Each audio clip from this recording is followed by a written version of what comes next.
All right. Well, thank you for joining us today on another episode of Connections Cafe. Today on the podcast, we have Kedma Ough. Really, the first exposure I had to you was on LinkedIn. I treat LinkedIn like Facebook, right? As professionals, we kind of have to be on there, vigilant about, trends. And I noticed that you consistently put out content, and it's new content, it's different, and not just that, but the engagement on that content is always high. So it's in reactions, and it's in comments, or conversations within the comments, or shares, all that kind of stuff. Is that a large part of your business development, or how does that play into your role? That's a great question.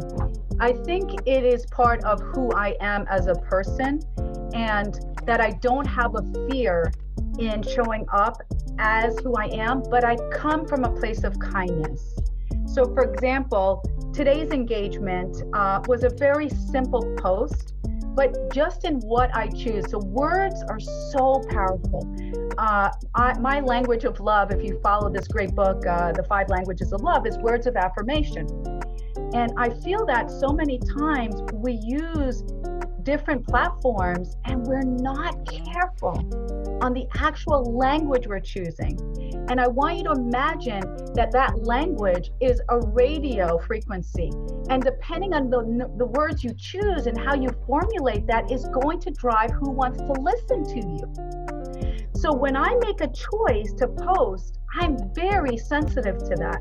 So today's post was very simple, and I'll tell you my reason behind it. As I look at different platforms, it almost feels like we are in a world right now where there's a lot of, uncertainty and frustration and also very caustic experience, and justified.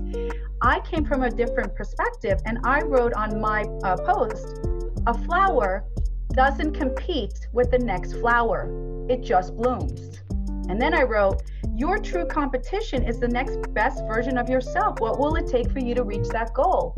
So what I try to do is I try to watch and listen and understand where people are at, and then I take a different position. Because I think there are always 2 or 3 or 4 ways to see a situation, and I like to come from a different perspective.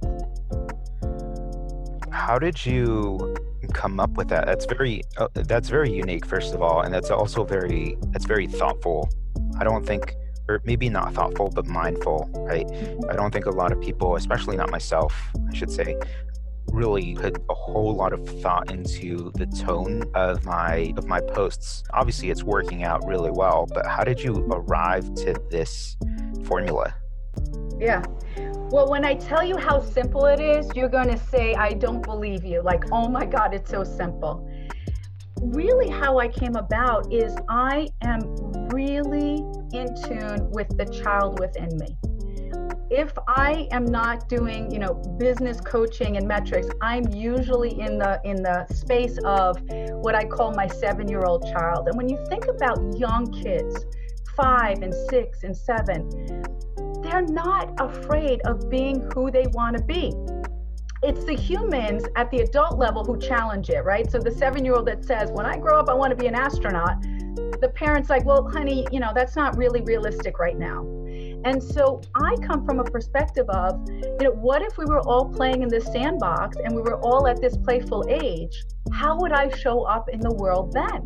And what my job on any social media platform is to build trust, to build transparency, and to build a space where someone says, you know what, I feel comfortable actually receiving information from this person. And if you're not really mastering the power of what you say online, then you're missing the entire purpose of communication. And so it comes from a very mindful place that I know that everything I actually communicate out is going to reflect back who wants to listen to me.